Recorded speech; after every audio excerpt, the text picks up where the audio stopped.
अगर कल सुबह सूरज न निकले और अगर मैं तुम्हें बताऊं कि बिल गेट्स सूरज को खत्म करने की कोशिश कर रहा है। ऑनलाइन एक बहुत बड़ी बहस चल रही है।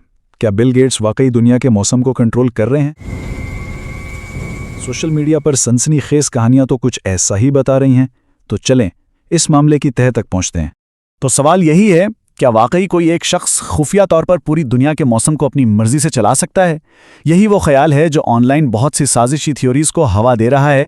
सोशल मीडिया पर इस तरह के बहुत ड्रामाई बयानात मिलते हैं जो इन अफवाहों के पीछे मौजूद खौफ और इल्ज़ामात को जाहिर करते हैं। लेकिन इन दावों में सच्चाई कितनी है?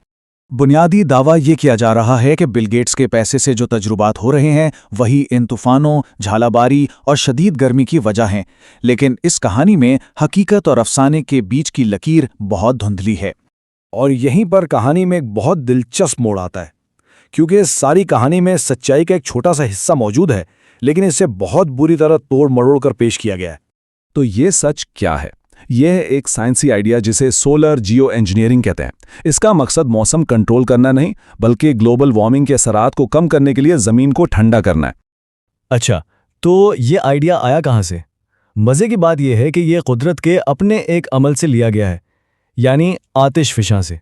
देखिए, होता यह है कि जब कोई आतिश फशां फटता है ना, तो वो बहुत सारे ज़र्रात जैसे सल्फर डाइऑक्साइड फ़िज़ा की ऊपरी तह यानी स्ट्रेटोस्फीयर में फेंक देता है।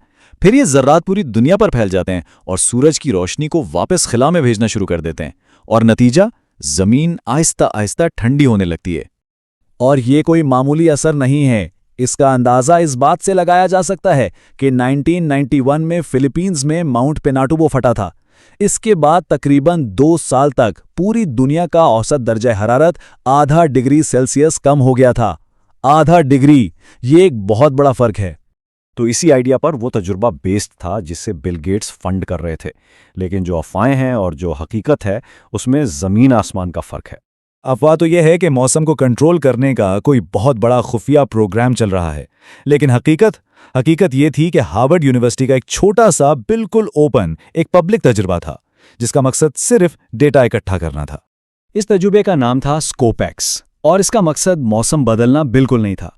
मकसद सिर्फ ये देखना था कि अगर फिजा में कुछ ज़र्रात छोड़े जाएं तो वो कैसा बर्ताव करते हैं, ताकि क्लाइमेट मॉडल्स को बेहतर बनाया जा सके। और कितना? सिर्फ 2 किलोग्राम चौक जैसा पाउडर एक गुब्बारे के जरिए, बस। लेकिन इतना छोटा होने के बावजूद ये तजर्बा बहुत मुतनाज़ा हो गया। तो आखिर इसे मनसूख क्यों किया गया? इसकी मुखालिफत की सबसे बड़ी आवाज़ स्वीडन की मुकामी सामी बरादरी की थी। उनके खदशात बहुत हकीकी थे। पहला ये कि कुदरत के साथ इस तरह की छेड़छाड़ के नताइज क्या होंगे कोई नहीं जानता। दूसरा, अगर कुछ गड़बड़ हो गई तो उसका जिम्मेदार कौन होगा? फिर ये डर भी था कि अमीर मुल्क इसे एक हथियार के तौर पर इस्तेमाल कर सकते हैं, और सबसे बढ़कर इसके ओजोन लेयर पर क्या असरात होंगे, या दुनिया भर में बारिशों का निज़ाम कहीं बिगड़ ना जाए। इन सवालों के जवाब किसी के पास नहीं थे। तो इन्हीं एहतिजाज और दबाव की वजह से आखिरकार मार्च 2024 में इस प्रोजेक्ट को हमेशा के लिए बंद कर दिया गया। अच्छा, तो अगर वो तजर्बा तो हुआ ही नहीं, तो फिर ये जो शदीद गर्मी, तूफान और झालाबारी हो रही है, इसकी असल वजह क्या है? सबसे पहली बात तो ये समझने की है कि फिलहाल दुनिया में किसी के पास भी ऐसी टेक्नोलॉजी नहीं है जो पूरी दुनिया के मौसम को कंट्रोल कर सके। ये अभी साइंस फिक्शन की बात है। तो असल वजह क्या है? साइंसदानों का इस बात पर तकरीबन मुकम्मल इत्तेफाक है कि इस शदीद मौसम के पीछे ग्लोबल वार्मिंग और सनती इनकलाब के लंबे अरसे के असरात हैं। चलें एक मिसाल से समझते हैं। ये जो गोल्फ की गेंद जितने बड़े ओले गिरते हैं, ये आखिर बनते कैसे हैं? देखें, ये एक पूरा कुदरती अमल है।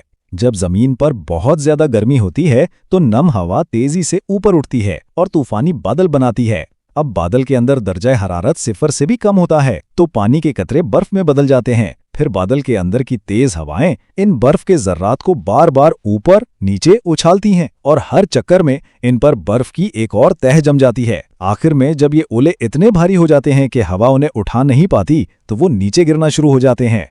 तो खुलासा ये है कि एक छोटे से मनसूख शुदा साइंसी तजुर्बे को किस तरह एक बहुत बड़ी साजिशी थियरी में बदल दिया गया, और हमने ये भी देखा कि शदीद मौसम की असल वजह कुछ और है। तो अब सवाल ये उठता है कि अगर इस तरह की टेक्नोलॉजी बहुत खतरनाक है और दूसरी तरफ हमारी आबोहवा दिन ब दिन मजीद खराब होती जा रही है, तो फिर हमारा आगे का रास्ता क्या होना चाहिए?